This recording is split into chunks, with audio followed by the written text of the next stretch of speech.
Manipur MUTHATPA YAROI HAIBA DEMANDA LAMDAM ASIGI TONGANBA MAPHAM KAYADA CHATHARAKHIBA MAIRA KHONGCHAT SHING ADUGI SHARUK AMA OINA NGARANG NUMIDANG Nambol Oinam Kangjeibung Dagi Nambol Keithel Phaoba Meira gi Khongchat ama Chatkhre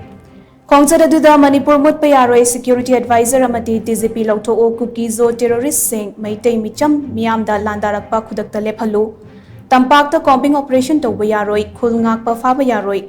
Kukizo Terrorist Sing Muthatlu HAIBA yauna TONGANBA kholau kayasu lauki Khongchat aduga mari lainana Nambol area Meira Paibi Lupki Secretary Chaubi Laiman Hai LAMDAM ASIGI Miyam Michamda Kuki Khutlai Paiba Singna drone sizinaduna bomb attack chatharakpa se akanba mongda condemn tawi Kuki Khutlai Paiba Singna chingthaktagi landaraklaga tampakta khulngakliba sing fanaba hotnarakliba thawong sing ase miyamna kaidongnungda yaba ngamloi Pumdamak asibu yaningdaba phongdokpa oina Meiragi Khongchat asi pangthokpani hainasu mahakna makhatana phongdokhi Koki terroristna donda bom hatalaga isa isu micham punamaku halakba masi akoi yaningde aduga India government na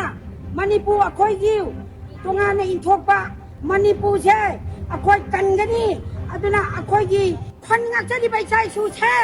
moina ko jantana daga phabiba Koki terrorist na tawba tingdama na tawbana India government na phagatpa ngamdaba mathegi damakani akoi yaningde haibagi damakta akoi chasariba lilini